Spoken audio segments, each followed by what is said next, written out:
A Dallas group is fighting homelessness in a very unconventional way. It's called Back on My Feet, and it pairs runners with the city's homeless to help get them off the streets. Joining me now is Gina Parker, the executive director of Back on My Feet. Hello. Thanks Hi. for having us. Yeah, thanks for coming in. So, recently a lot of talk about homelessness in Dallas, especially because of concerns about K2 and aggressive panhandling.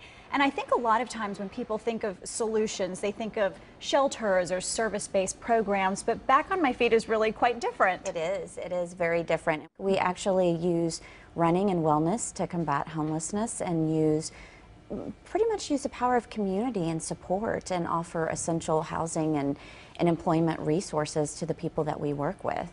And so is it hard to recruit somebody that's homeless to be a part of this? I'd imagine they have to get up pretty early. They may not even have the proper shoes. And some of them, I would have to guess, haven't run in years, if ever.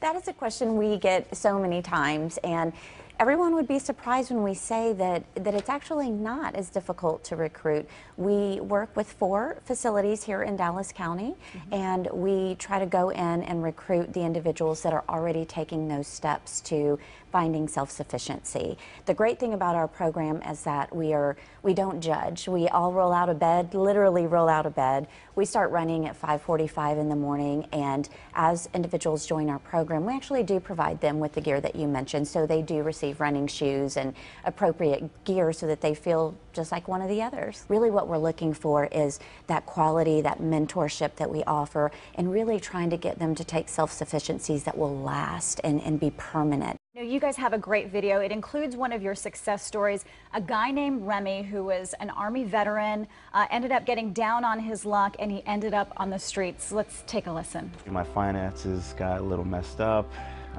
Couldn't stay in a hotel anymore.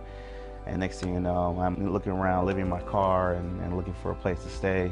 So of course, the first thing, someone says to me is, "Good morning, how are you doing?" They had very upbeat and, all that energy that they had. I was like, oh no. I went through 10 years in the Army with this, all that, motivation to get up, let's go. I was just not ready for that yet. But you know what? That's what I needed.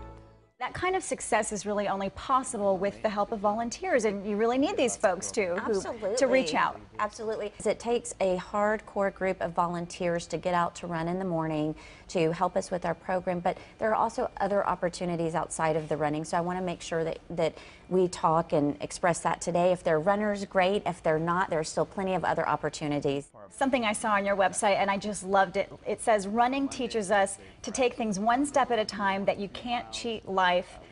You have to run miles 1 through 9 to get to 10, and I thought that was so profound. We believe it. We believe it wholeheartedly. It's an emotional and physical transformation, and not only do they change their routine and become more proud. They become more proud, their self-esteem goes up, but it also earns them other resources through our program. Fantastic. It's a great message. Thanks so much Gina. for Appreciate having it. us.